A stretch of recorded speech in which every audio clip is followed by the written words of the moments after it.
Hi. My name's J.C. McCauley. I'm Nyesha McCauley, and you're watching AccessTV.org.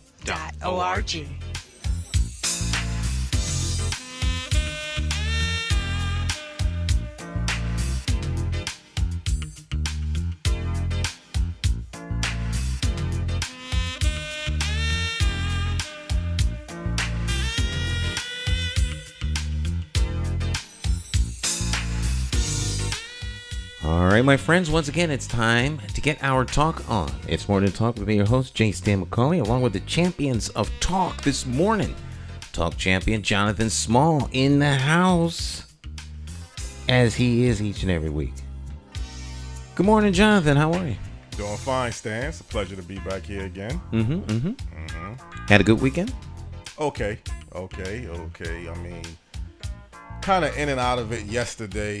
I mean, this ugly game watching the Cowboys. And I'm actually on my phone more than I'm actually watching the game because I was so turned off by the game. The Cowboys lose? They lost, and they lost ugly, too.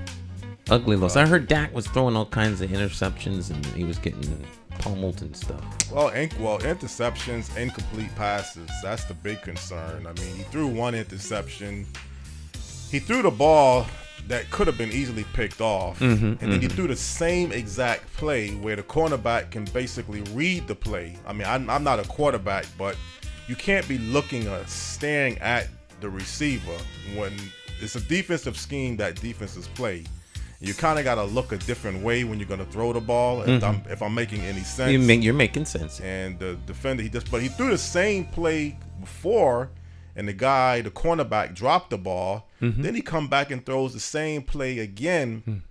But it's a team effort. I mean, the execution wasn't really there. They just couldn't do anything against the Redskins. And they had their starters playing, unlike having Washington. Yeah, the Washington Commandos. Actually, I'm saying the Redskins. That's the Commandos, Commanders, I think. Commanders, right? Yeah. I think, Strange name. Yeah.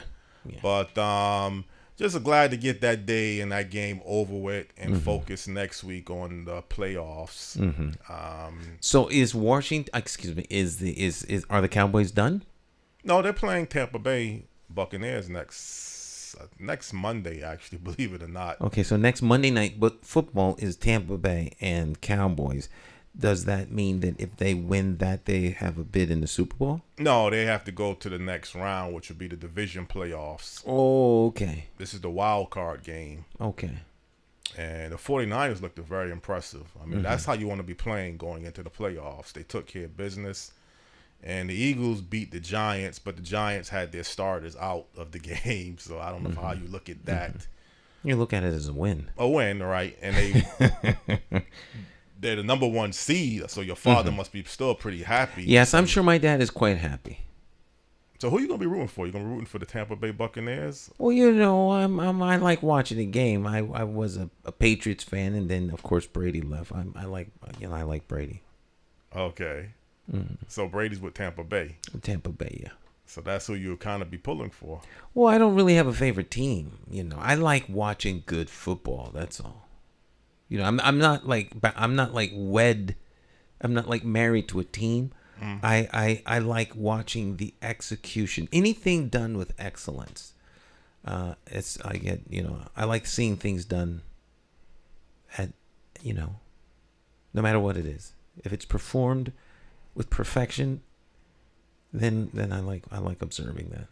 No sentimental with Philadelphia Eagles because your father likes the Eagles and you're kind of from that area. You don't have no sentimental feelings toward them. Well, my feelings toward all Philadelphia teams was that they choke. So if you're from Philly, you learn not to ever expect your team to win all the way. Right. They always look good. They always look promising, and then they choke. They pull ahead in the baton race, and they drop the baton right at the finish line. And then the guy doesn't even realize he doesn't have the baton. But if Philadelphia and Tampa Bay plays each other, who would you be rooting for?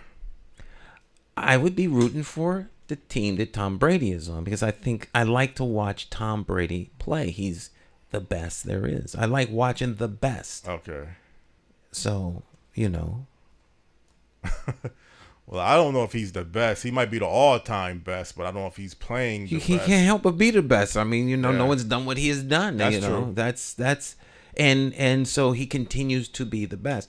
It doesn't matter to me that I just like watching the best. So everything has its best. Right. And there's a reason why they are the best at what they do, whether it's business, whether it's management, whether it's design, sports, dance, soccer. I like watching the best perform. And I just think I find it fascinating. Golf doesn't matter. Right. Well, again, I mean, the weekend, other than that, I mean, it was okay. I mean, nice weather this time of the year for Connecticut to be not freezing to death, not having a lot of snow on the ground. So psychologically, that's nice. And I guess it's kind of ironic we're talking about the Cowboys and we have someone from the Dallas-Fort Worth Metroplex area. Right. That's right. Our special guest is from Texas, the Lone Star State. Yeah. There's countries around the world. There are great states in federations, and then there's Texas. Well, Texas used to be part of Mexico? I think Mexico used to be Texas. Texas was a country. You didn't know that? I didn't know that Texas was a country, but if everyone I've ever talked to that's from Texas reveres and holds Texas to a standard that is above everything else. So in their minds, Texas is the best. And, you start listening to what's going on in Texas. You've had a couple of guests from Texas, and, it sounds to me like Texas has it going on. A friend of mine just retired at Texas. Oh, he did? Yeah. Okay. I'm not surprised. It's a growing, fast, populated state. But I think our expert could definitely be the better person to tell it. All right. Well, why don't we hear from our expert? It's Monday. That means we have a special guest. They come from all over the country and around the world to spend Monday mornings with us when we do the program live. And it's always educational. It's always insightful. So I call them like our little mini master classes. Yeah. If I had to pick a state to retire to, beside Connecticut, right, I think it would be Texas. Oh, okay. Yeah. I'm a Texas kind of guy. I never knew that, to be honest, Dan. I never came across that you was a Texas person. Although I know you had a chance to move to Dallas. Dallas was one of the 4 cities I was going to think about moving to, yeah. Right. But, yeah. But nonetheless, so let's get on with our conversation with our special guest, Mr. Small. Well, this morning on Morning Talk Live with Jay Stan McCauley Talk Show, we have a guest who represents a Metroplex area, the DFW, and he holds a key position in the city of Plano, Texas. The guest this morning on Morning Talk Live with Jay Stan McCauley Talk Show is the Director of Economic Development for the city of Plano, Texas, no other than Doug McDonald. Good morning, Doug. How are you doing? I'm doing great. How about y'all? How are you doing? We're doing very fine, Doug. It's a pleasure to have you on the show. Doug, could you kind of let people know a little bit about yourself and background briefly before we get into our topics of discussion? Yeah, sure. I'm a native Texan, native North Texan, so I'm all in. I grew up here in Dallas-Fort Worth in a suburb called Garland, and spent my entire childhood here in the Dallas-Fort Worth region. I did my undergraduate at Texas Tech. Out in West Texas. So you guys talking about quarterbacks, I'm a Patrick Mahomes guy. So I love watching the Kansas City Chiefs, and obviously from their history of being in Dallas, even more. Did my undergraduate, finished in 2007 with political science. And then I actually moved back to North Texas, went to University of Texas at Arlington, and finished up a master's degree in city and regional planning.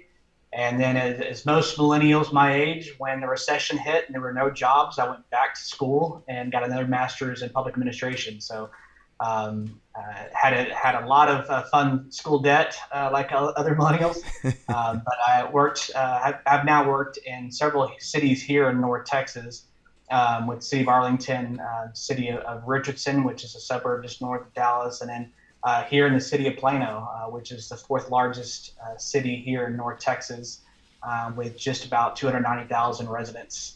and moved both from city planning and urban planning into economic development. So my roles shifted a little bit, but I'm really excited to be here. I love North Texas, love Texas. And so it's an honor to be here with y'all this morning. Thank you very much, Doug. Doug, as the Director of Economic Development of the City of Plano, Texas, a position that you have recently just took over, what exactly is your day-to-day operational duties holding this position? Yeah, so you mentioned just taking over. I worked with the City of Plano as a comprehensive planning manager from 2013 to 2018, and then left, got some experience in economic development, and came back. And so I just began back here in October of 2022. But our role here in economic development for the City of Plano is to recruit and retain our businesses and our talent. And so here in Plano, we have just over 250,000 employees, over 12,000 businesses. And these businesses we meet with on a regular basis. We check in and see how they're doing. We, especially after COVID, are you back in the office? Are you still hybrid? A lot of changing right now in the office market, as you all know, across the world. And then as new companies look to North Texas or look to Texas, we work to compete to land those companies. We have a lot of major corporations. The Toyota North American headquarters is here in Plano, Liberty Mutual, Frito-Lay, Pepsi. So we have a lot of big name brands here that call Plano home. And so we work with those companies. We help them to find workforce, find talent, and be able to help them kind of move and grow here in our city. And so it's a lot of relationship building with our business community, not only just helping them to be able to grow and to provide the resources they need as a business community, but also the recruitment of companies that are looking to come to Texas and come to North Texas, and being part of that essentially competition here in the region to land those companies. Well, Doug, has Plano, Texas had or have a long history of economic development, Fortune 500 companies, moving, expansions, or is this kind of a new trend that has just recently taken place? No, this really began back in the late 80s. Plano, being a northern suburb of Dallas, has really grown and really had its growth spur in the late 80s, early 90s. So the Cowboys Super Bowl years is when Plano was booming. Ross Perot actually was a big part of the growth here in Plano with the creation of EDS and the major campuses here. JCPenney moving its relocation, its headquarters from New York to Plano, was also a very big first kind of fish to land. And then from there on out, it was major corporations after corporations landing here in Plano, primarily because of the available land, and then also just the school system and the affordability of homes. And so as those began to relocate, it just became kind of a large sequence of these major corporations in what we have today with over 12,000 businesses. And a lot of these companies are still here. Also, obviously, JCPenney has reduced its footprint, but they are still here in Plano and still have a major presence in our city. But it's not something new. It's something that has been growing for the last few decades and has really now taken off to become Plano being one of the major economic development drivers here in the state. Doug, wasn't it a fact that the reason why the North American headquarters for Toyota Motor Corporation decided to move to Plano, Texas, or the DFW Metroplex area was the affordable housing compared to California? I know there might have been some other reasons and factors, but I thought it was reported that the affordability of housing was really the main drawing point that led to the relocation for Toyota North American's headquarters to Plano, Texas. Is that accurate, or is that not quite the case? Yeah, I think it's definitely one factor. That's a factor we hear quite a bit from companies relocating from New York, Chicago, and the California coast. Is just the affordability, and that did play a part in Toyota's relocation. is the affordability not only of land, because they built a major corporate campus here in the city, but also the affordability of housing for their employees.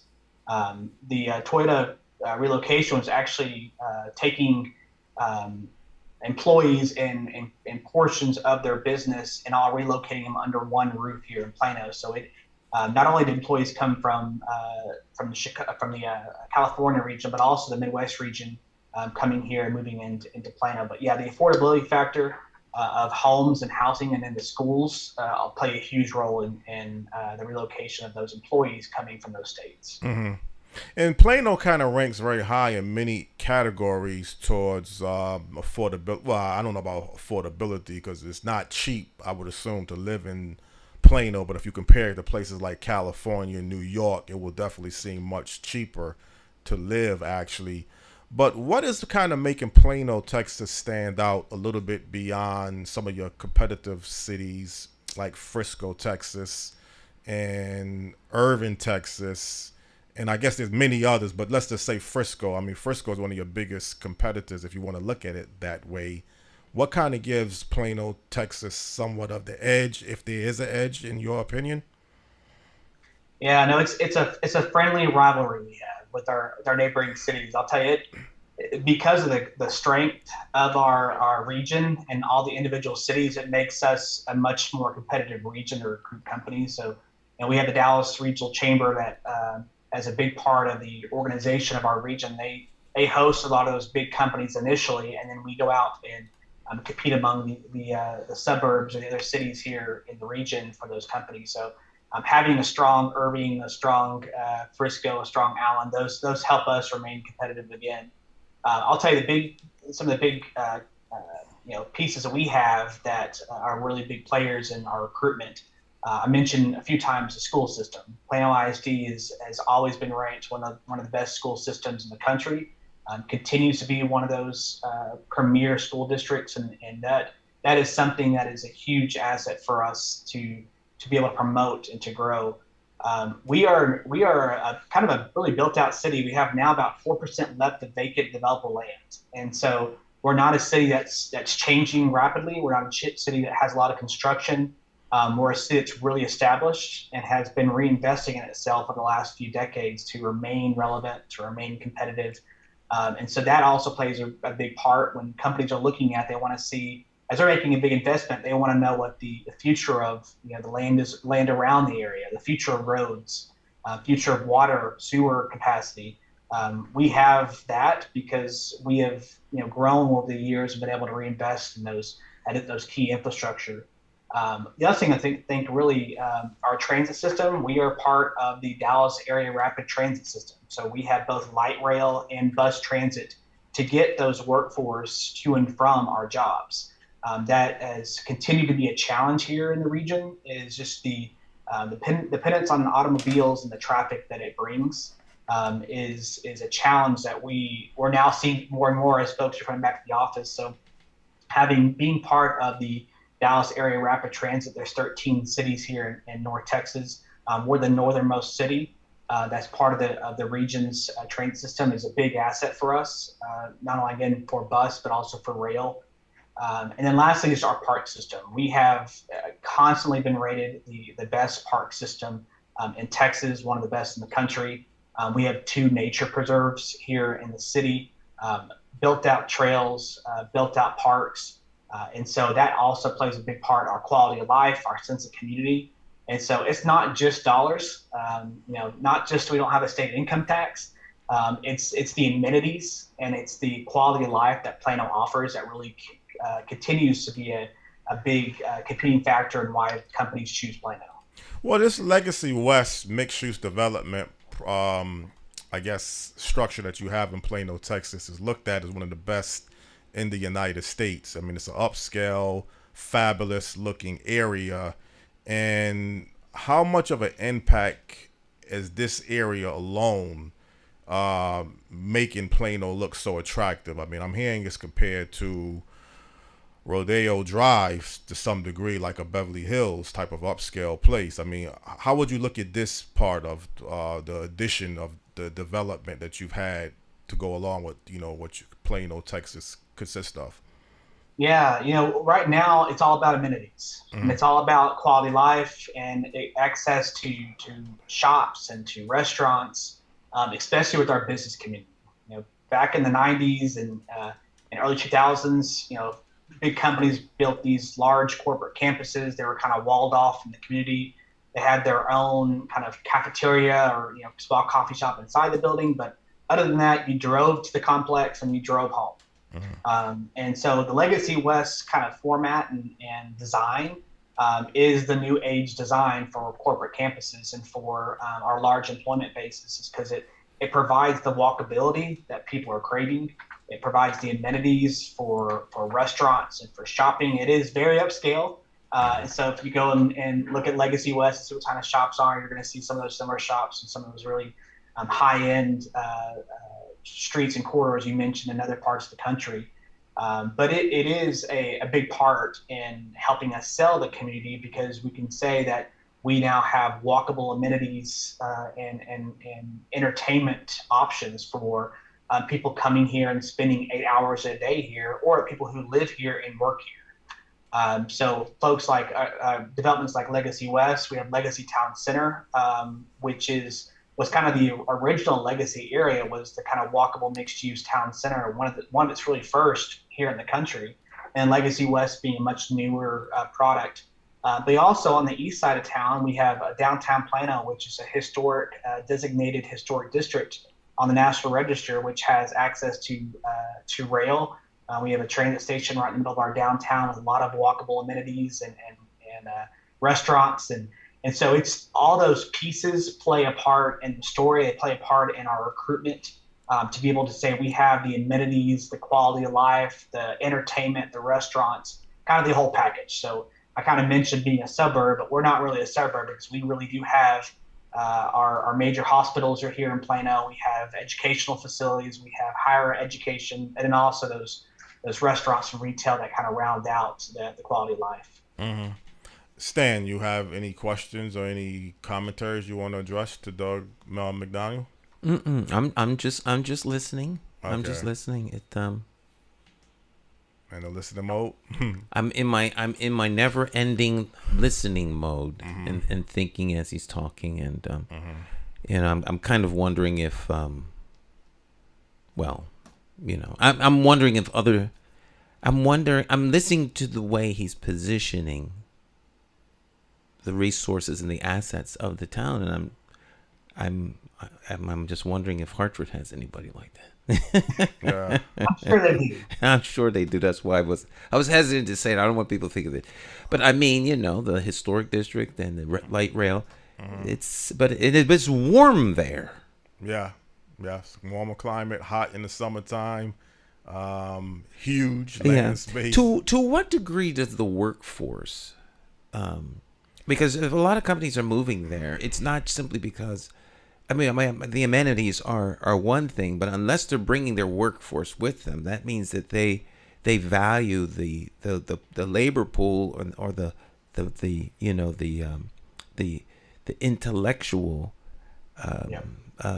capital that is there. So what about what is the workforce there like? Workforce is, you're right. Workforce is really important, especially right now. We're hearing a lot from companies about the need for a workforce, and actually why they're moving to Texas and to North Texas, just the availability of the workforce. We have several high education institutions right here, either in Plano or just directly adjacent to Plano. Our southern border has University of Texas at Dallas, which has now, I believe, about 35,000 students. We also have a school here in North Texas. We'll be playing for the national championship tonight with TCU, Texas Christian over in Fort Worth, and Southern Methodist University. We also have the University of North Texas, just the city just the north of us in Denton. And so the workforce, we have a great pipeline for talent. And it's talent all across the board. UT Dallas is a really big engineering school. We have fine arts over in SMU. North Texas is a big healthcare institution, and biotech and life sciences are becoming a really big,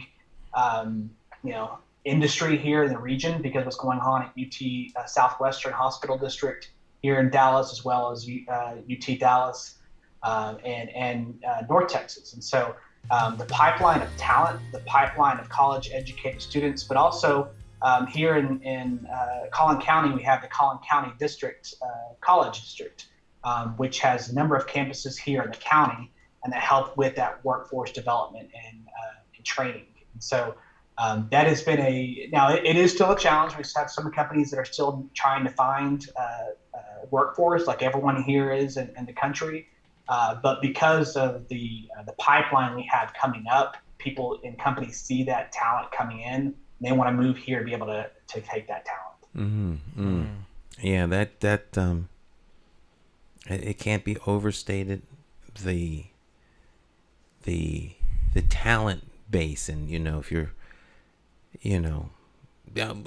I'll go off on a tangent, so let me just listen, because yeah, go on. Well, Doug, people throughout the country, when they hear Dallas or Dallas Fort Worth Metroplex, they think of Dallas. I mean, Dallas is the drawing board, the former television shows, Dallas and everything, the Dallas Cowboys.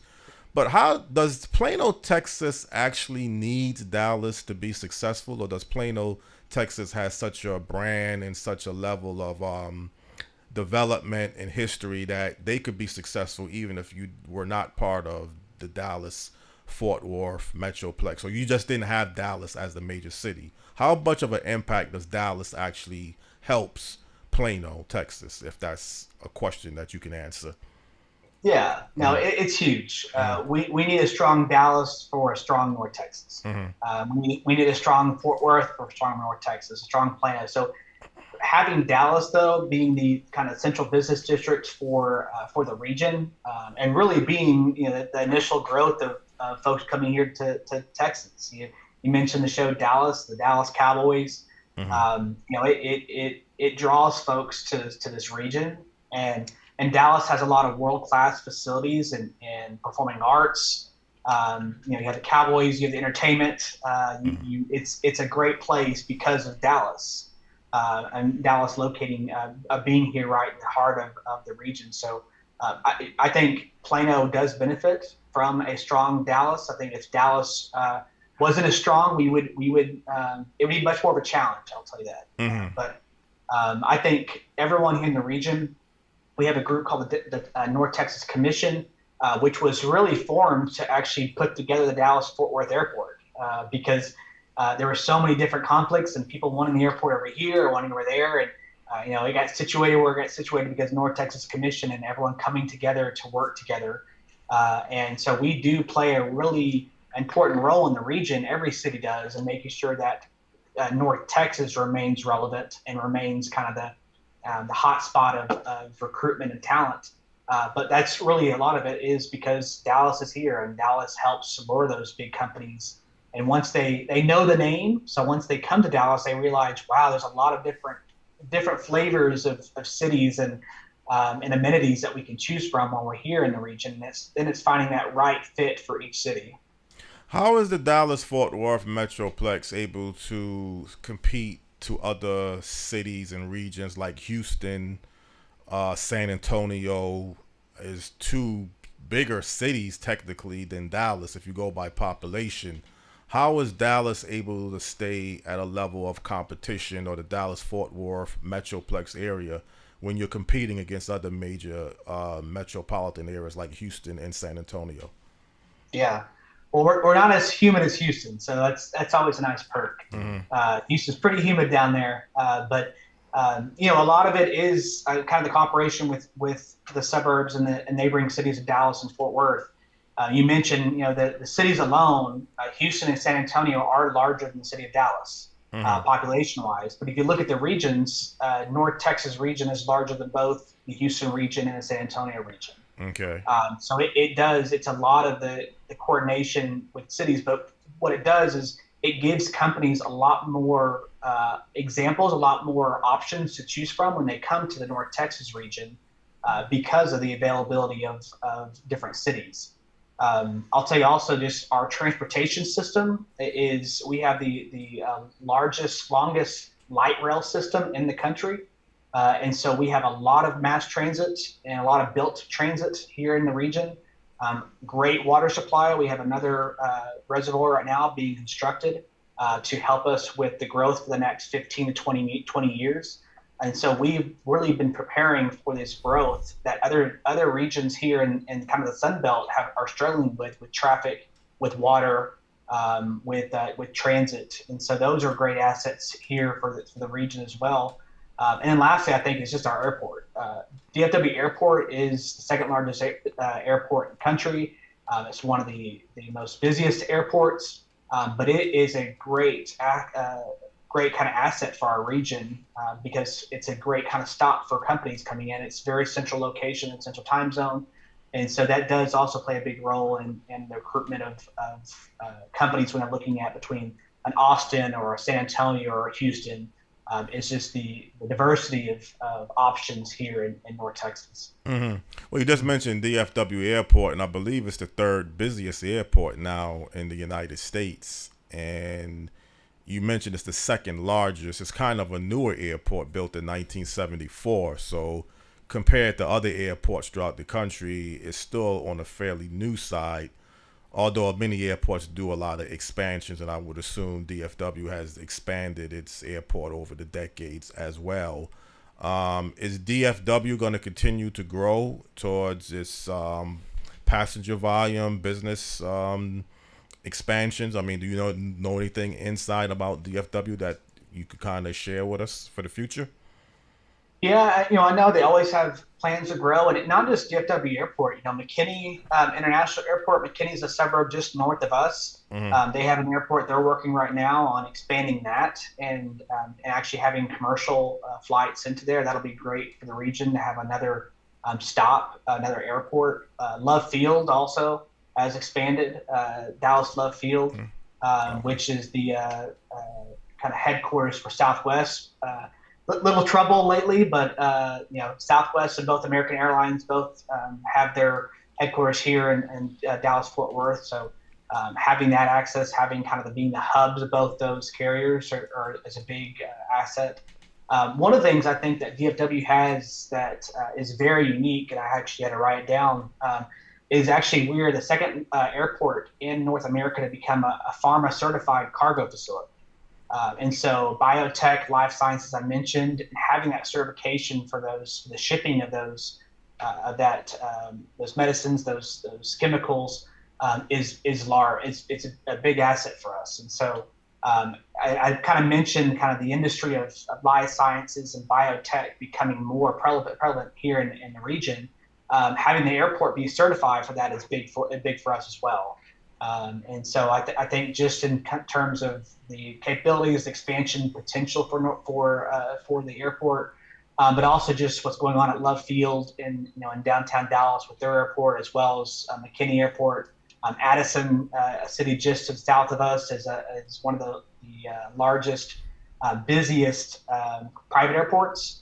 And then you have the big, large cargo airport at Alliance Airport in Fort Worth. So we have a lot of options. And they all continue to be growing. Mm-hmm. Stan, did you have something that you wanted to ask? You was giving me you had a question. He was talking about water. I think the water. The average person, which I am one, mm-hmm.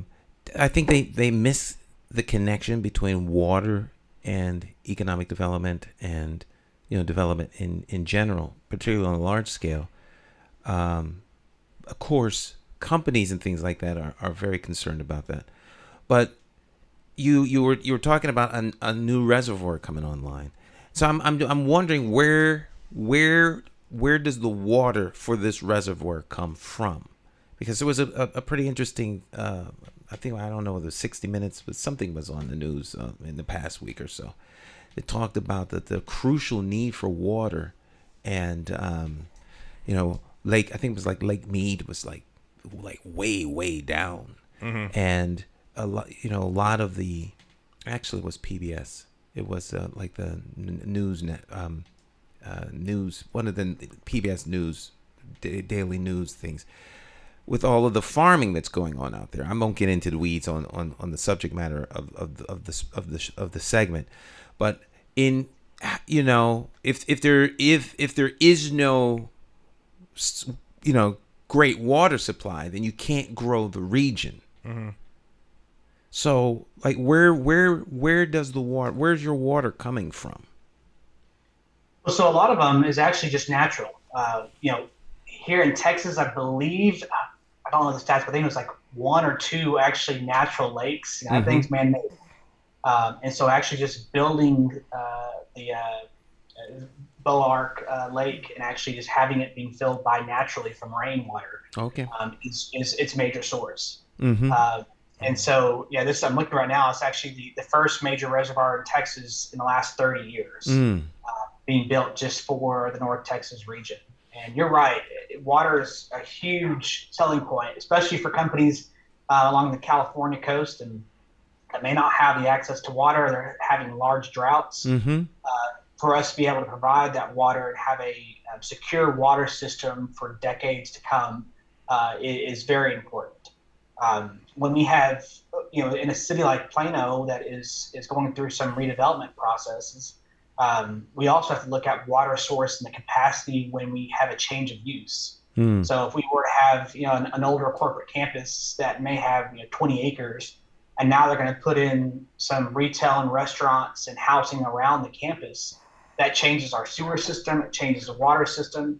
And so we have to kind of continue to be carefully planning that to make sure that we're not jeopardizing the water source or sewer capacity for the adjacent properties. And so that does take in, especially in a city like Plano where it's going through redevelopment, and make sure that we have the sewer capacity. That's very important, but water as well. And so, it's a lot of these lakes are built. They're dug out and then filled naturally from the when we have large rain systems, rain patterns. Well, it would seem to me that gives towns such as yours, where the expansion, a lot of the stuff is new, because you can build in the capacity.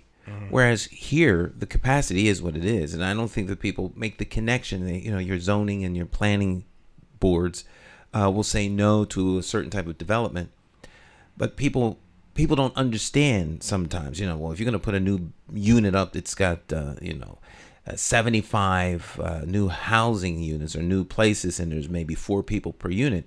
Where's the sewage go? Particularly if there's a sewage overflow and backup problem in the particular community.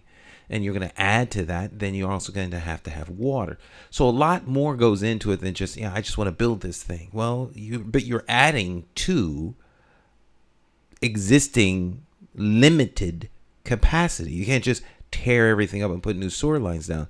But if you're building new with an eye toward the future and developing the community, these things can be taken into account.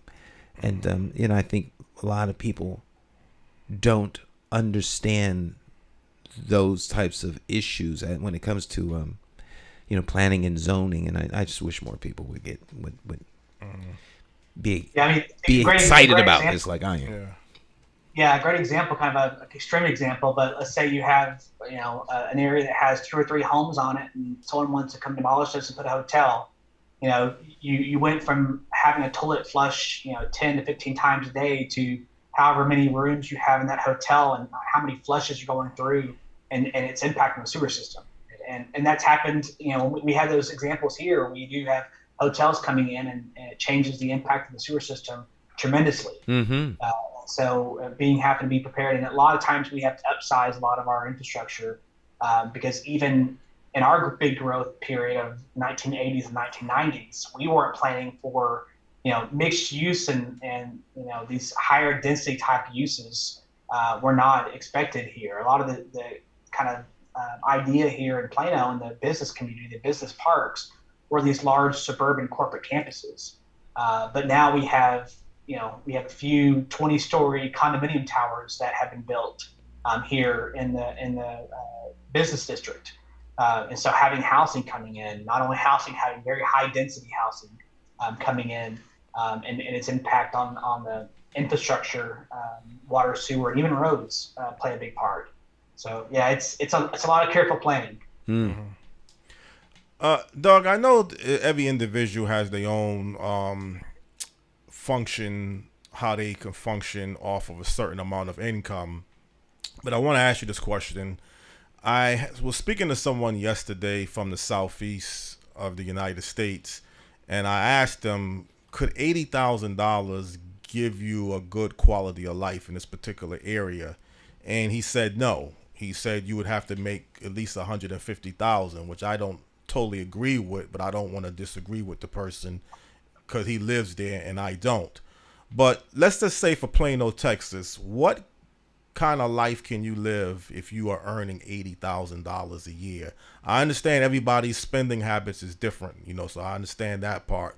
But let's just say for housing costs alone, how far could $80,000 a year get you in Plano, Texas?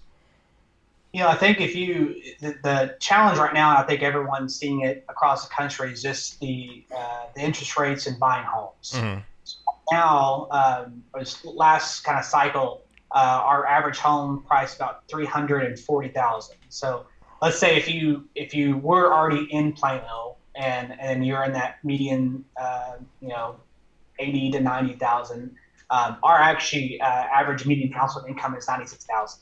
Mm-hmm. And so you could live a very great quality life, have a great quality life, because of the services you're able to get by being in a Plano city, mm-hmm. With trash, with schools, with transportation, being part of the transit system here in North Texas. So I think you could do really well with that. I'll tell you that the salaries are all increasing here in Collin County, like I think they are everywhere in the country. So that will help. But I think the challenge has been and continues to be being actually finding homes. Now we do have a lot of programs here in Plano. We have a lot of kind of affordable housing projects that are going up, especially in our downtown area, to help with providing other options for housing for our workforce. Mm-hmm. And so we have it's a wide range of affordability and housing types, not only with either buying a home or even renting in an apartment or a multifamily complex, which we have a lot of different options for that as well. Well, isn't East Plano, Texas, the older section of the city with the older homes, and West Plano is more of the newer development with their newer homes? Yeah, so Plano, really the growth of Plano occurred along the 75 corridor. So US 75 goes right down into Dallas, but as that was constructed initially, that's where the growth of Plano occurred. Mm-hmm. Downtown Plano has always been, was actually a stop on the interurban railway. So the old rail cars that would take you from Sherman, Texas, down to Dallas, was actually a location. So it has a lot of history in the downtown Plano area. And then as US 75 corridor was constructed, that's when you started seeing a lot more of the suburban style housing and projects. We have a major regional mall, Collin Creek Mall, that was constructed along 75 corridor. That mall is now undergoing significant redevelopment. And so those were kind of the first tier or first age of homes were constructed. And then as Plano continued to grow, it started moving further north and further to the west. And then the tollway, the Dallas North Tollway, was constructed through Plano, and that's really what got Plano, the growth of Plano kind of exploded on the west side with the tollway going right through the west side of Plano. Mm-hmm. Now, if you're not able to afford Plano, Texas, and I know you've got to obviously focus on Plano as the economic development director for the city, but if you're not able to basically afford Plano, Texas, is there areas very close to Plano, if you have to work in Plano, that would be less, would be more affordable to live towards, buying a home or renting? Yeah, there's, because I kind of mentioned the kind of diversity of cities and diversity of products, there's no matter what here in North Texas, you'll find something. Mm. The important part is especially if you're coming in for workforce, is to being in one of the 13 member cities of the transit system. And then that will help you be able to make those connections to your jobs or to your workforce. Yes, I believe so. I do think we do have housing options for anyone at any income level here in Plano. Mm-hmm. But if there's a shortage of that housing, or if there's a need to look elsewhere, there are other cities here in the region that do provide additional housing for all income levels. Mm. And you feel right now that Plano has its own identity, that it could sell itself. I know you mentioned earlier when I asked you about Dallas, how much of a brand that does Dallas help the Dallas-Fort Worth Metroplex area in Plano. But is Plano now at a position that it could really sell itself, that you can kind of set up a meeting with someone throughout the country and you could give them all of the information, all of the economic housing benefit structure with Plano alone, and not so much have to bring Dallas into the equation? Or do you still feel it's necessary that you have to bring Dallas into the conversation when you're meeting or networking through businesses and people throughout the country? Yeah, no, Plano can hold its own. I'll tell you, the Plano name, the Plano address has a lot of value in the corporate world. Because of the large, headquarters and North American headquarters that we have here in the city, it has become more known of a location that is competitive among any city in the country. Being part of the Dallas-Fort Worth region is a big push for us, a big perk for us, and a great selling point. But no, I have no doubt Plano can hold its own and really continue to be that anchor for economic engine anchor for the region because of the well-established processes, well-established history that we have in corporate recruitment and business-friendly practices. Is the downtown skyline changing? Is it looking more like a downtown Dallas skyline, or is it kind of like this mixed-use development type of layout? I mean, what's the skyline views of downtown Plano or other areas of Plano towards commercial development? Yeah.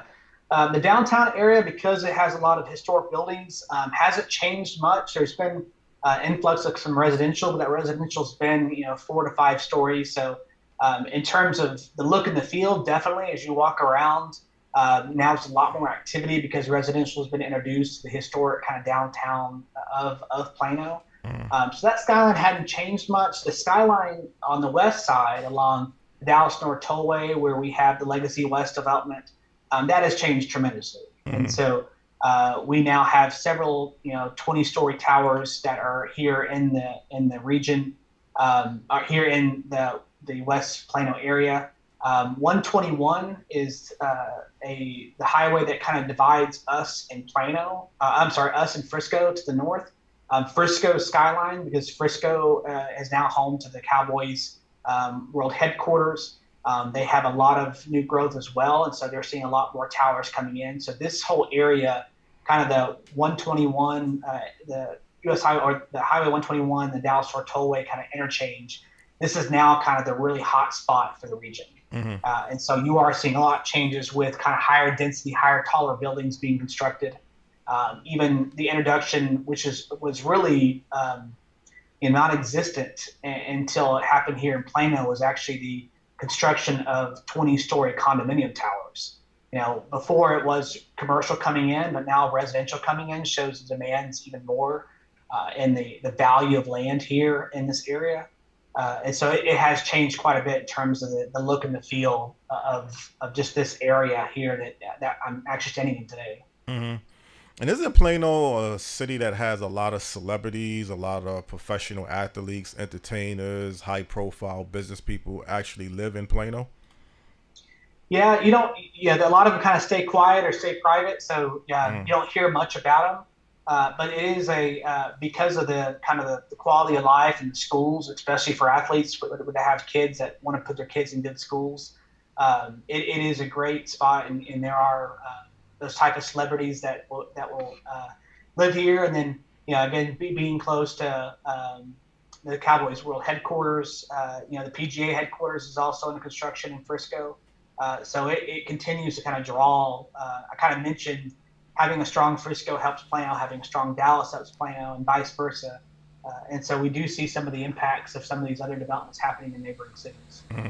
Was the Toyota Motor Corporation relocation expansion in 2000, I believe, the year, 15, 16 in that time span, if I'm correct, Was that the last major relocation expansion for headquarters moving to Plano, Texas? Right after that, we had Liberty Mutual, Mm-hmm. and Liberty Mutual was the last kind of tower in that era. Mm-hmm. But right now we have Ryan Companies. They're building a brand new tower and moving their headquarters here.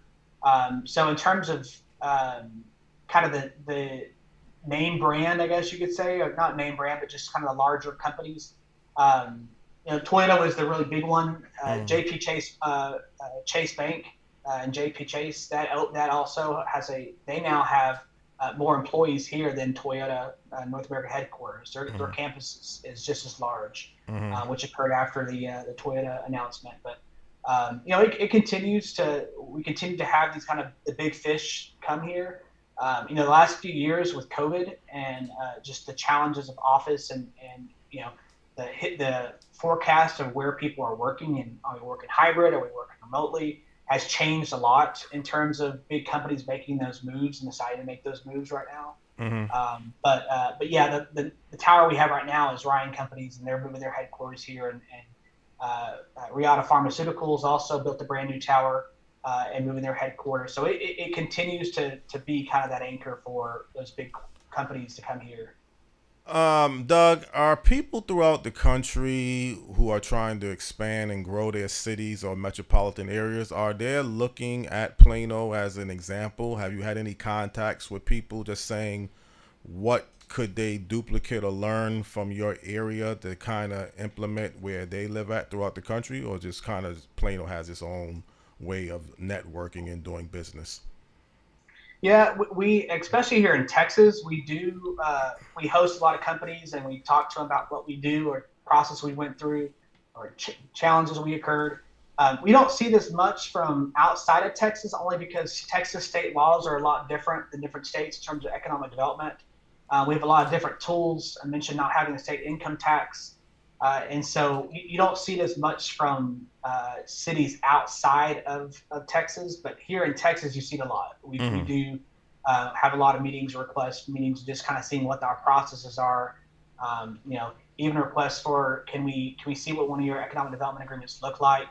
Now in the state of Texas, every economic development agreement from every city has to be uploaded on the state's comptroller's website. So now you have access to any city's economic development agreement that you want to that database. And so it's cut down a little bit more on the quest for different types of things and how we structure things. But yeah, it is common here in Texas for cities to kind of do those sharing sessions with other cities. Doug, we're basically running out of time for this particular segment, believe it or not, and it was very informative and intellectual. You brought a lot of good information about Plano, Texas in particular, but also the DFW Metroplex area to go along with Plano, Texas. And I really appreciate you getting up at this time of the morning and being a guest on the show. Is there any last words, any last information that you would like to share with people before we end this segment? No, I appreciate the opportunity. Anyone ever looking to come to Texas, let me know. I'll be able to host you. And I appreciate, getting up early this morning. You probably saw the sun kind of rising behind me. So I got to get to the office a little earlier. But no, thanks so much. If y'all have any questions about Texas or North Texas, I'd love to be a resource for you all. And looking forward to more success. Likewise as well, Doug. It was our pleasure to have you here, and I wish you the very best of luck with your new position. I know you said you've kind of worked in Plano before at other different positions, but recently taking over this position, and I would say your former economic development director Sally Bain did an excellent job over the past 25 years with running Plano, Texas to the level that it consists of, and I think you will definitely do the same as well. So just wanted to say that before we end this segment. I appreciate it. Yeah. Sally laid a great foundation for me. She's one of a million. So kudos to her for it, because everything I've mentioned to you is success of hers. Likewise. All right. Well, thank you very much, sir, and look forward to perhaps talking with you again, and continued success. All right. Thank y'all. All right. Have a blessed day now. Okay. Take care. All right. Great. Yeah, I've been looking forward, obviously. I think it's an uplifting, And you know my motto, Stan, I'd rather bring someone on as an expert before I start hypothetically talking about another place or asking you Nothing questions. like someone that knows what they're talking about. Exactly. And like the reference board that you mentioned the last time, let's get someone on from the area. I know your motto is you don't live there, so you can't really get caught up into another part of the country. Well, I don't mind getting caught up in part of the country, but the information that they're sharing is so good. What I hope it's to hear. Everything isn't always rosy. I understand that, but as I listen to people from around the country, and I think if people would go back and watch the conversations that we've had with our guests, and then listen to the conversations that are had here. Now, there are people who are professionals at their job here, but they're the taskmasters are different.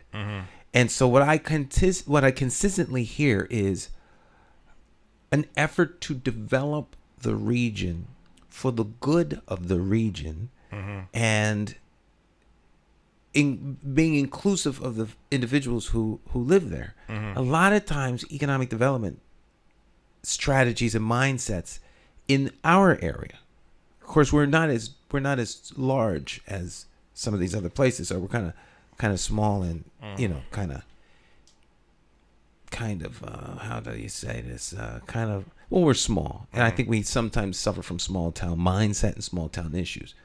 So development opportunities and strategies usually wind up benefiting a singular person or group of people as opposed to the whole, because when you have to think about water, you have to think about sewage, and you hear that as just part of the conversation when you're talking about economic development.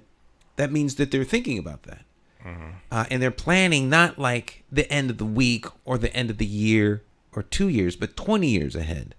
Because if the growth is happening the way it's happening, then these are the things that we need to be talking about. And you don't hear those kinds of conversations when people talk about growth here. Right. At least not, and that's not to suggest that those conversations aren't being had at different levels. Right. Because this is not the average conversation that most constituents are interested in.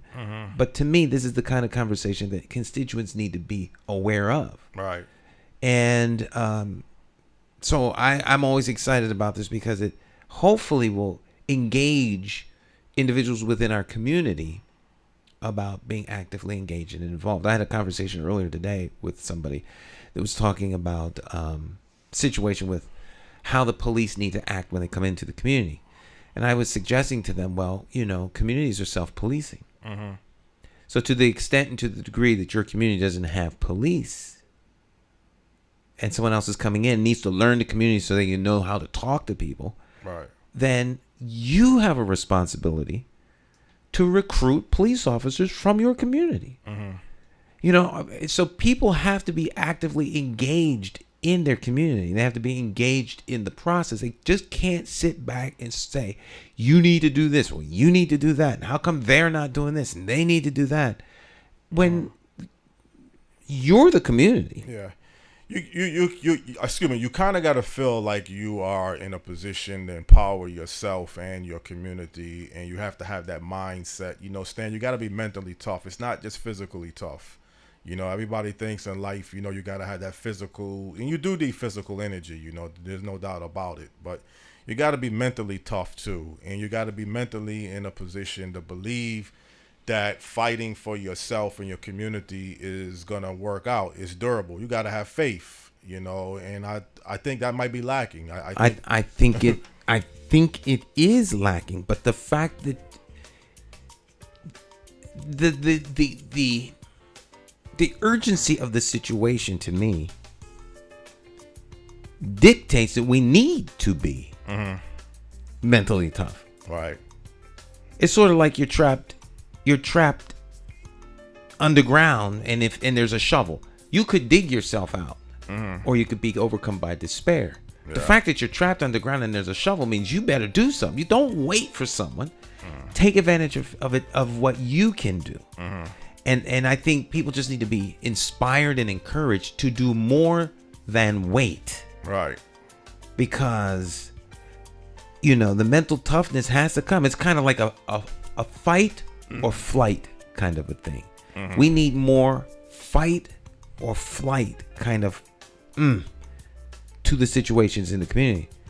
Because everybody knows someone in the community that would make a great protector of the community. So why aren't they? We should go and draft them to be police officers.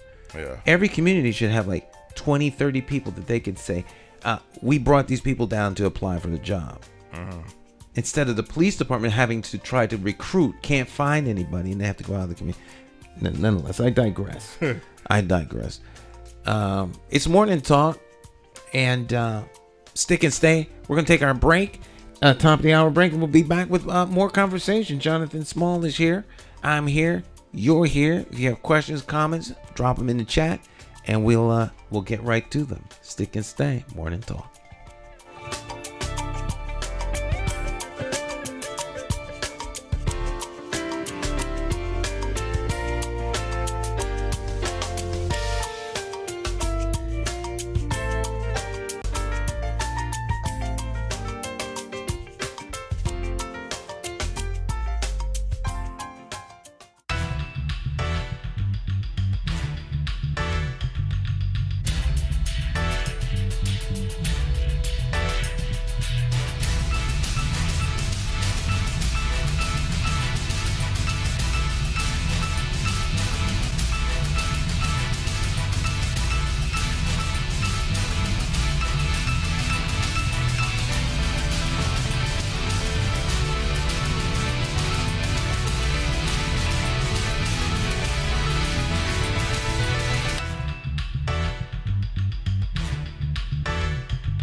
Hi, My name's J.C. McCauley. I'm Nyesha McCauley, and you're watching AccessTV.org. Oh, yeah. All right. Welcome back. Morning talk. Well, Stan, to follow up on what you were saying, I mean, I looked at your program last Wednesday, and it was a very interesting program. I mean, most of your programs are interesting, but, the topics, this one kind of stood out. That, you was talking, I guess, Luis, about getting to the youth, getting them options, and then people that's in situations, getting them the ability to, I guess, get out of a bad situation. And these are the type of conversations and topics I like to listen to. Prevent yourself from getting into a problem, but if you're in a problem, there's a way that you can get out of a problem. And thus, to me, I think that's a solution, what you advocate. You want to get off to a good start, but if things don't work out, or you get yourself into a situation where you made some mistakes, don't feel like it can't be reversed, that there's a way out. And you carried that program, a very good producing program, how y'all all produce, Dr. Bowen, Luis, and yourself, how y'all produce that segment. And I give it a very high ranking for that particular topics. Because I think a lot of people could find themselves in a situation. How do you prevent yourself from getting in? Well, how do you just grow up in life and somewhat reach your potential, somewhat be able to achieve? And then if you're not able to achieve and you get yourself into some areas of difficulties, if I'm saying correctly. Difficulties. Yes. How do you get yourself out of that situation? Because, you got to be realistic. Everything is not going to always work out. And sometimes you're going to make mistakes or things are going to happen. And then you got to have a way out of a situation. So, no doubt. Yeah, well, it's an interesting question. It's an interesting question because it depends on whether it's a theoretical question, an academic question, or a personal question. So, like, how do I avoid this, or how do individuals in general avoid this, or how can we help those people avoid? And the only one you really have control over is this person. Otherwise, you get into these theoretical conversations about the way things should be. And I think that those are circular conversations at worst, and maybe at best they are silo conversations where everyone in the room agrees with everybody. I mean, with one another. And those kinds of conversations can be taxing. They can be useful, but sometimes they're taxing because we already agree. So why are we talking about that? all right. If we're talking about it, are we talking about it so we can go out of the room and engage other people, help other people? So, if folk who need to hear the information access what's being talked about and can actualize it and implement it, that would be perfect. But I don't know that that's the case. Well, hopefully this election, the mayoral election here in Hartford, could be spearheaded towards that solution, towards helping people in the community, towards putting up the right type of information that's needed in the community, addressing the issues towards a solution that's needed in the community, having a legitimate platform that is durable, having a short-term plan, having somewhat of a longer-term plan, letting the community people feel engaged as part of the involvement. Might have to do some drastic changes. Maybe the way things have been done in the past, your basic town hall meeting structure, it might have to be some different ways of engaging people. Well, I don't think it's a might. There has to be. There has to be. And so the question isn't whether or not there needs to be. The question is, will the individuals running for office offer these things? In my opinion, you aptly stated that during this election season. So, as a constituent, as an employer who's looking for qualified individuals to partner with them in running the city, you have a unique opportunity in this window to put those things out and ask the candidates what they're going to do about it. Once they're in, it's a little bit on the late side because they don't necessarily have to pay all that much attention to you. On the way in, they have to pay all kinds of attention to you. And so if you want town hall kind of meetings, then you have to set the parameters. Our outgoing mayor had all kinds of town hall meetings.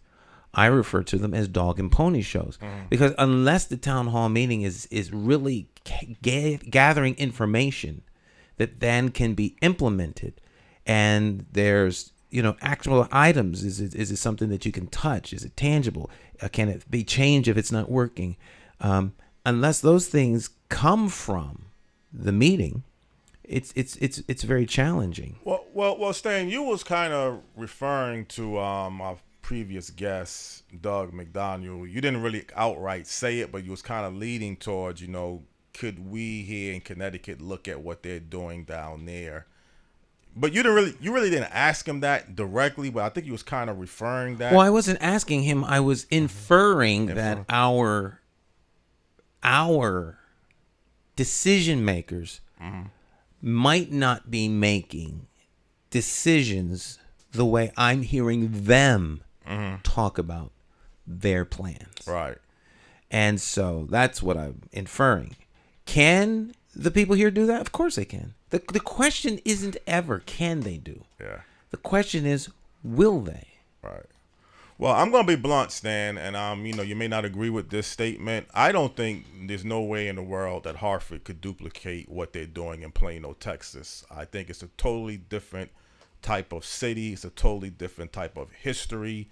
Oh, no doubt. That's not debatable. That's not debatable. So we don't have to even debate. Right. We're not talking about doing what they do. We're talking about the attitude and the mindset of how decisions are made. Mm-hmm. You can apply standards of a Fortune 500 company to your corner ice cream stand. Right. You're not going to have your popsicles distributed worldwide, but you could have that attitude. And as you distribute popsicles to the people who walk past you, customer service, there's lots of things you can embrace in terms of best practices or policies, or maybe sometimes even procedures. Right. But the people in these positions are there because groups of people put them there. Mm-hmm. So when you talk about changing their mindsets, yeah, they could do it different, but clearly they're not choosing to do it that way. They've already, you're witnessing what they've chosen to do. Mm-hmm. I wonder why they keep doing it. You can wonder all you want, but they're doing it this way. Mm-hmm. Every time you look at them, they do it the same way. Mm-hmm. So what is the solution that one is offering up to cause them to change? Right. Because they don't read minds. Mm-hmm. They're never going to know that you have a better way of doing it because you don't tell them. Not you. Mm-hmm. We muse and talk about what they need to do, but we don't actually engage them to change. We don't lobby them to change. Mm-hmm. We don't speak to them about the changes that are necessary. That's how change happens. Well, you said again, you don't know about the mentally tough aspect of having to fight for something that you believe is worth fighting for. I mean, I think you do admit that mental toughness is needed. Like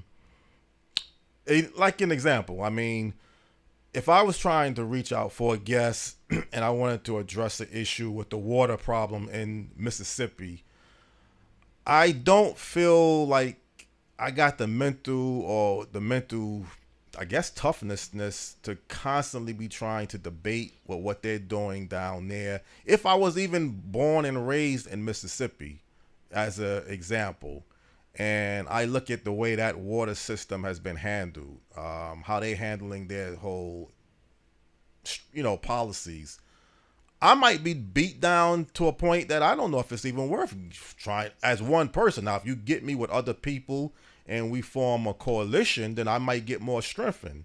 So let me see if I understand your example. Mm-hmm. I keep going green on me. I keep going to the guest. Right. It's feeding back. Let me see if I understand what you're suggesting here. So your example is trying to get a guest from some other part of the country to talk about their water system, and you're saying you don't know if you have the mental capacity to deal with just getting them. Well, I referred that part wrong. I was using the guest aspect as an example. Right, I understand. What I'm really saying is, if I'm in Mississippi, right, and I want to make some changes to deal with the water system, and I'm trying to meet with officials and meet with people and try to figure out, how can we get our water system improved? How can we really not have this type of problems? The we being a group of people in the community. A group of people in the community. All right. I'm in Mississippi, one of the poorest states in the country. I want to change that. I don't want Mississippi to be the poorest state in the country or one of the poorest. I want the city to have more wealth and prosperity. Right. That's not unique to Mississippi. That happens right here in Hartford. We don't have to go to Mississippi to conjure up that idea. The people in Mississippi who are suffering from the bad water have to want that. They got to want it. I can't want them to want to make the water better. Mm-hmm. They may want it, but it's towards the fighting mechanism might Then be where the problem is Jonathan, happening at. you could take a horse to water, but you can't make him drink. Well, you make him thirsty enough, he will drink it, though. If the people down there, if things get bad enough, they'll actually do something. You're right. So right. So same thing. Maybe our people are You not may not thirsty feel enough. like eating until you get real hungry. Yeah. Now you'll eat. Yeah. If they're not, Thirsty. things are not at a crisis level that it compels them to make that kind of a investment of themselves in time to change. They're satisfied. They complain. Complaining doesn't mean you want change. Right. It doesn't. You just answered the question, actually. You know, they are not hungry enough or thirsty enough, or they don't want it bad enough, or they don't feel desperate. Maybe the situation is not as desperate to them. Maybe they don't think it's at a desperate state. Sometimes that's a reality. You don't Right. feel- It should be better, but it isn't. Yeah. You know, if we lived in the land of should, everything would be as we want. Right? Should, would, could. The mayor of should. The mayor could. The mayor would. And the part of the problem is the people that are necessary to implement the change are already in power, and they are satisfied with the way it is. And you want them to change it because either you or maybe a group of 25 of y'all want some big change. Well, support the community efforts who are the people that's running community organizations and agencies. I sent you and a few people this Frontiers type of documentary. I sent two. Yesterday was the fentanyl problem, and I think the crime problem or the war outside was another one, which I thought was very excellently documented. I sent a family member in North Carolina this also. And I think the different community organizations, Community That Cares, they gave a good presentation. Now, is it a real solution? Is it really going to change things dramatically? Maybe they're not looking for a solution. Maybe they're looking to make people aware of the problem, and it's part of a strategic undertaking. So, you know, without talking to them as to the why and what they're trying to achieve, you can only guess. But I think Andrew Woods and Mark Jenkins yes, are executive producers on that. Let's take a short break, and then we'll pick it up on the other side. How do you define evil? Is it the pedophile school administrator or taxation without representation? Is it the gatekeeping community leaders who sell out the very people they are fighting for? Or is evil the politician that puts out lies and takes in cash? However you may classify evil, having to choose the lesser of two evils still leaves you with evil. No wonder so many people don't vote. It's time for constituents to flip the script and leave the plantation of party politics and free your political mind.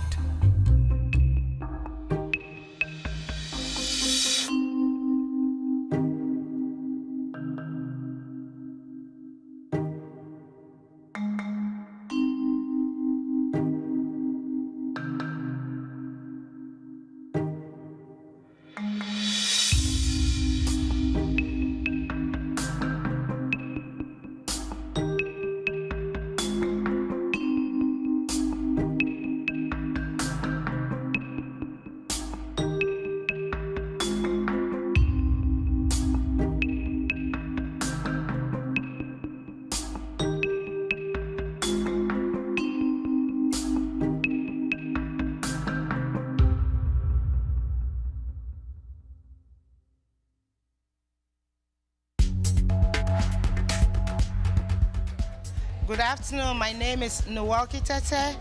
I'm a parent to a student in Hartford High. And I would say the program was very good. It taught us a lot about how to deal with our kids, how to handle situations. So I would say it's good for all parents to partake if you can. And our coach was very good. She taught us a lot about the Parents University. So I'm so happy and I'm glad I took part in the Parents University. So thank you so much. Love you. My name is Nwalki Tete. Bye.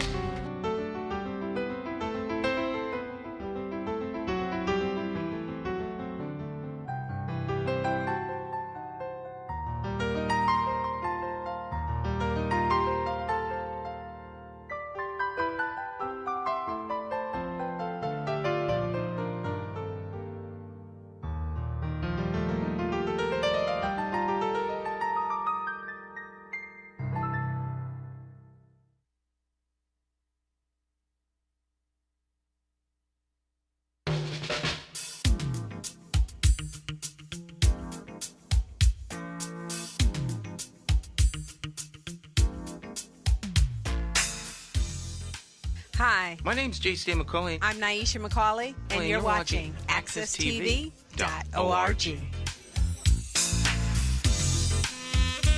All right, welcome back. Morning Talk. Jonathan Small, myself, we're here. So where were we? Let us continue.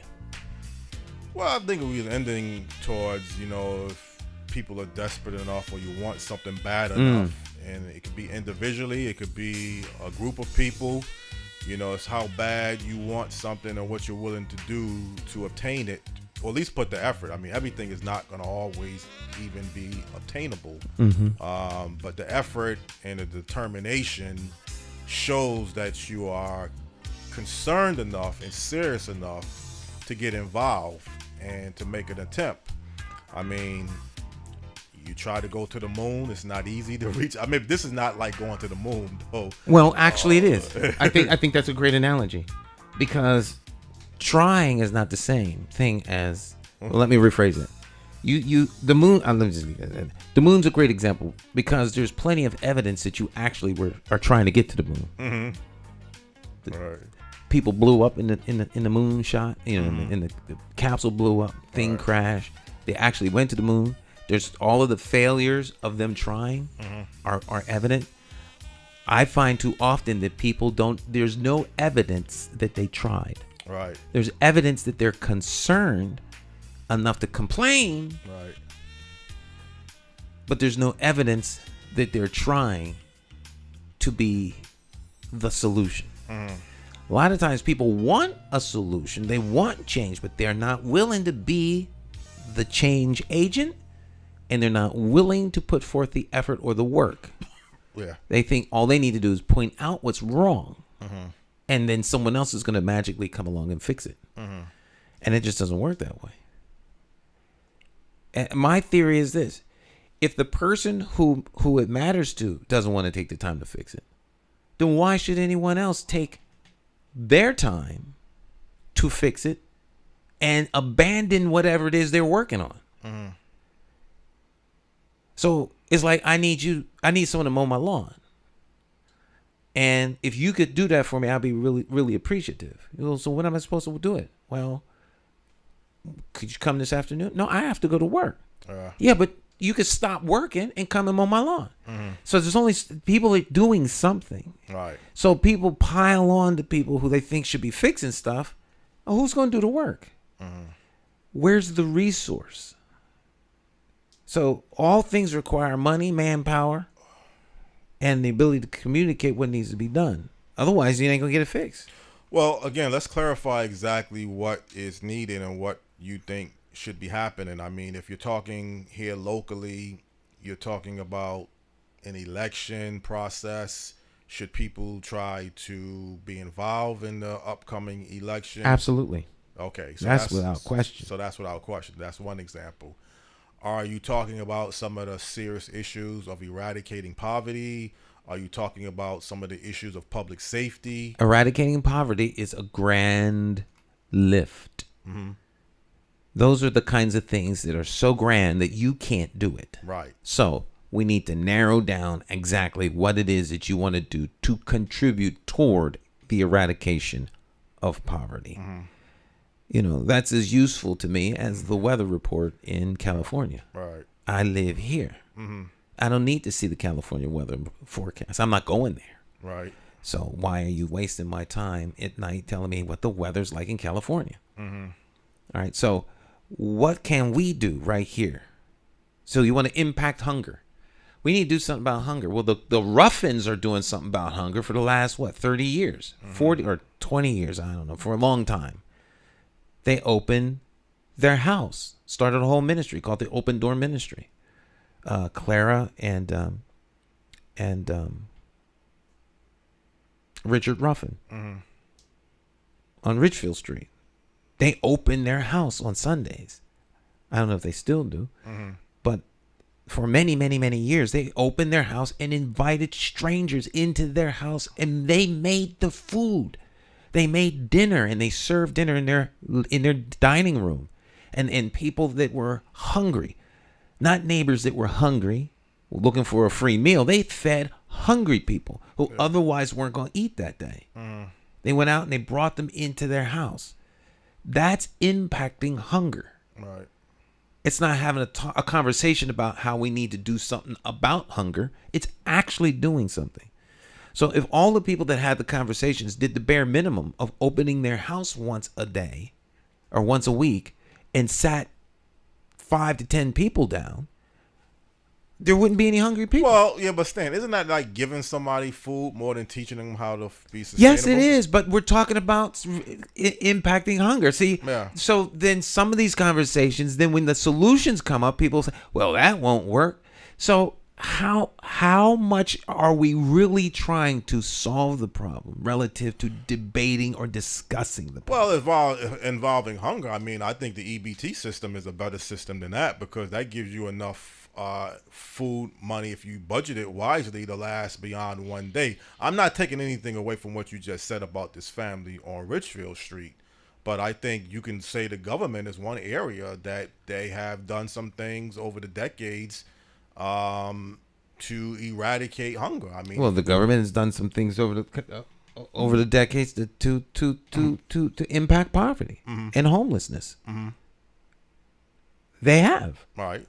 There are active programs right now in the city of Hartford to help people who are homeless, that are hungry, that are addicted to drugs, that are uneducated, that need health care. There are services right now in Hartford. Right. If you went to the mayor's office, they would direct you to these places. Right now. So the services are there. But we're not necessarily talking about the services that are there, are we? We're talking about fixing certain things. So, Well, put it like this, Stan. If you can teach someone or implement a way to have someone be able to earn enough money and budget your money wisely to realize, okay, you have to have 2 or 3 meals a day. This is what you have to earn so this is getting more at the root of the problem. If that's not available or obtainable, then the EBT system or the food stamp system is another alternative. That's true. We do have systems to prevent people from suffering that fall through the cracks. If you have to teach grown people how to value the necessity of having a job and to teach them that they need to eat 3 times a day and that they actually have to get up and get to work on time, then these individuals are likely to fall between the cracks. There are social development issues that are impacting their capacity to fully realize the opportunities that are before them. There's always going to be those individuals in every single community, at every strata of income. Those individuals need help. Some of them are infants, children. Some of them are elderly. Others are capable, but just don't quite have the mental capacity to push through some of the trauma in life. That's where the community comes in, Jonathan. But sometimes the community can be overwhelmed by the neediness of individuals. And at some point, you can't handle that. So we as a community take care of the weaker ones in the community. But that requires community. And there are limitations. Just because that community does it doesn't mean now everyone from some other community starts moving there because they got free stuff. And people move to where the free stuff is, by the way. See, so if they can't have the capacity to do other things, but they have all the energy in the world to move to free stuff. Well, Stan, I mean, I think I'm hearing the theme music. Might be a good follow-up discussion that you might want to consider for your next program. Well, as long as you come in, Jonathan, we can have these discussions. Yeah, that's true. Well, Wednesday is right Jonathan around the corner. been trying to produce other people's shows. Oh, no, that's not my intention. I'm just giving a suggestion. We're running out of time on this subject matter, and I think it's a very interesting, important subject matter. Well, let's talk about this next Monday. Next Monday after the guest. The guest, yeah. Right. Or you could call in on Wednesday. You can call on Wednesday. I can. I mean, I would prefer to see someone. Right. I can't.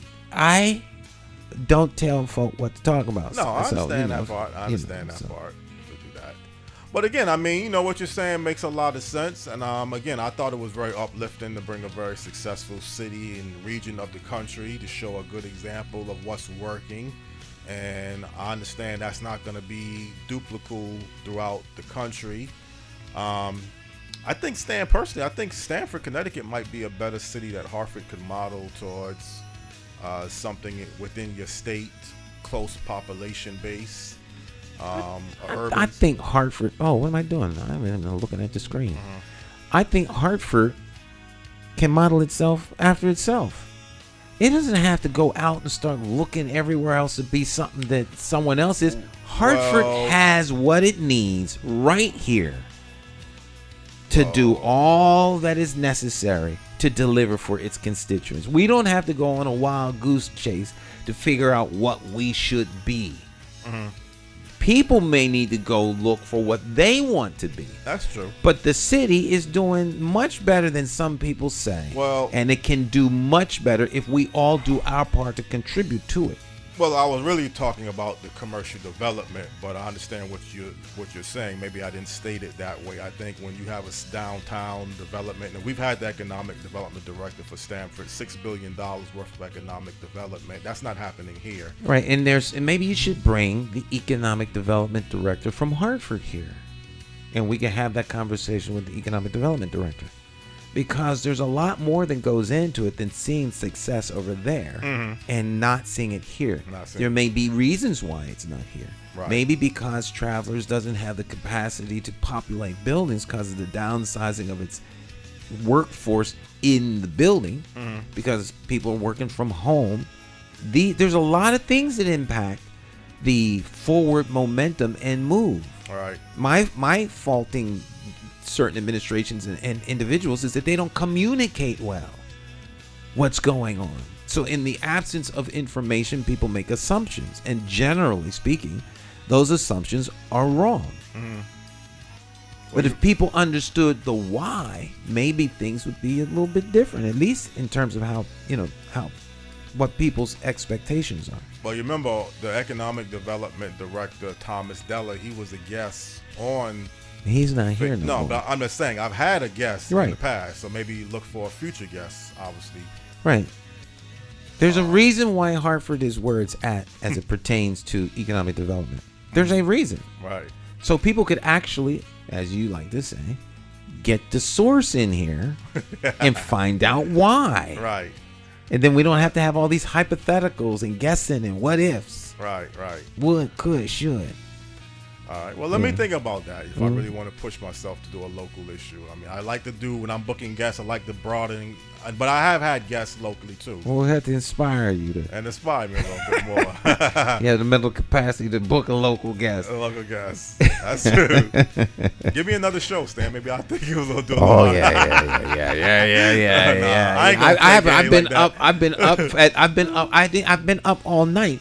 Editing the program my wife and I did yesterday. Very good program. At the Urban, not the Urban League, the Ebony Horsewomen Black Boot Awards. We did my wife and I covered the VIP reception. We had a lot of fun. It was nice. I think we're going to be doing more husband and wife interviewing. Well, you've been busy this week. You held the mayoral announcement for another candidate. Oh yeah. I covered the mayor. I covered Arunan's announcement. If the understanding is true, Senator John Fonfara is going to put his paperwork in to run for mayor today. And this Thursday, the 12th. Is the 12th Thursday? Today, yes, it is. Yes. The 12th will be a mayoral candidates forum. The first mayoral candidates forum. It's very early, but they're having a mayoral candidates forum. It's this Thursday. It's going to be at the 2550 Main Street, which is Phillips Health Complex, 2550 Main Street. What time? It starts at 6 o'clock. From 6 to 6:30. It's a candidates forum. You can come and hear their platforms. We will be covering it live. And so my wife and I are going to pick up the cost of covering this. So we're going to take, it's going to be full. All three cameras are going to be out, and we're going to do a full shoot. And will Senator John Fonfara be at this candidates forum? If he decides to come, he'll be there. Okay. Any candidate that's put their paperwork in to run for office can come. But Judge Coleman will be there. Arunan Alum will be there. Our Lump alum will be there. Nick LeBron will be there. Yeah. Say it the Luis Delgado or the Cacique way, right? And then Renardo Dunn, a young minister. He's running for mayor? Yeah, 28 years old. He's. Do you know Renardo? No, I don't. Oh, no. Okay, Small world. Yeah. So he's going to be. So we have 4 candidates running, and potentially 5 who will be at this forum. We'll see. So you'll be covering this one. I'll be at the airport. Yeah, but you can watch it. I can watch it on. Yeah. So, but it'll be. It'll be live. It'll be live. It'll be Okay. live. It'll be live. It'll be live. It'll be live. It'll be live. Where else can you have this much fun? I love this stuff. I love covering the politics stuff, especially local politics. So a lot of candidates are putting their, throwing in their hat to run Yeah. for mayor. You like this strategy? You like seeing a lot of different candidates, so you want to see it narrowed down? We just starting out. We're just starting out, right? This is the first game of the season. It's like it's even preseason. Right. It's like picking a Super Bowl winner in June. They're setting up the schedule in the preseason. This is preseason. Right. Folk are trying to make commitments and locking down who they support. You don't even know what the people think. It's way too early to be throwing out all of this endorsement of a candidate. If you're endorsing candidates now, then it's a popularity contest. Because you haven't heard what's on the table. Right.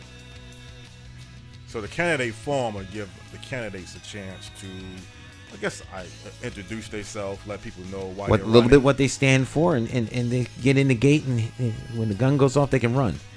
They start running the race. We're running out of time, John. Running out of time, okay. All right. Well, we got to go, my friends.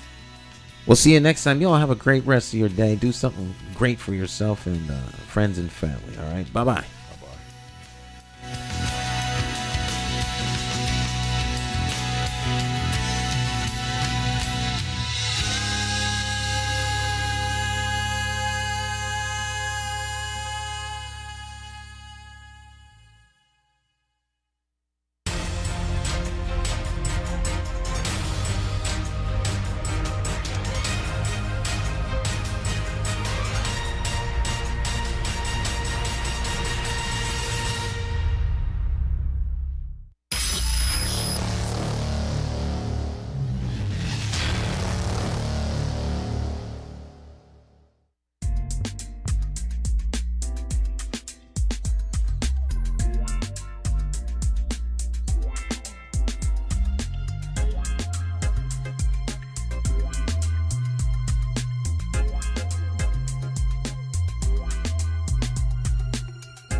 My name is J. Stan McCauley, and I do business as Light Source Productions. I provide professional services in the area of strategic video communications.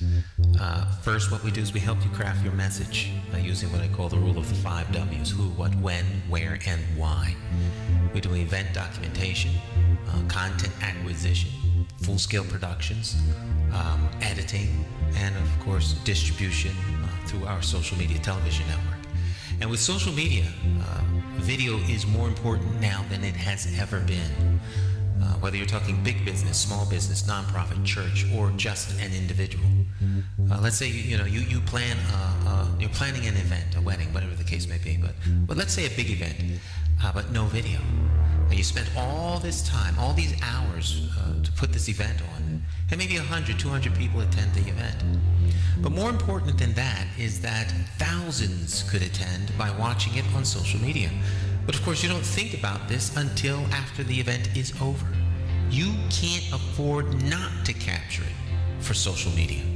And despite what people think, I am affordable. Give me a call.